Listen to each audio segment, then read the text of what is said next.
The city of Peachtree Corners is mourning the loss of Debbie Mason, the wife of Mayor Mike Mason.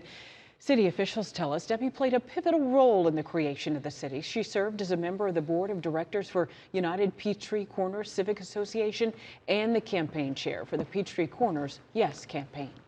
Governor Brian Kemp posting on social media earlier after learning of her passing, saying, quote, "The city of Peachtree Corners exists because of her passionate and dedicated leadership. Her legacy will live on through the hearts of a grateful community, and our prayers go out to her loved ones." Our condolences to the Mason family.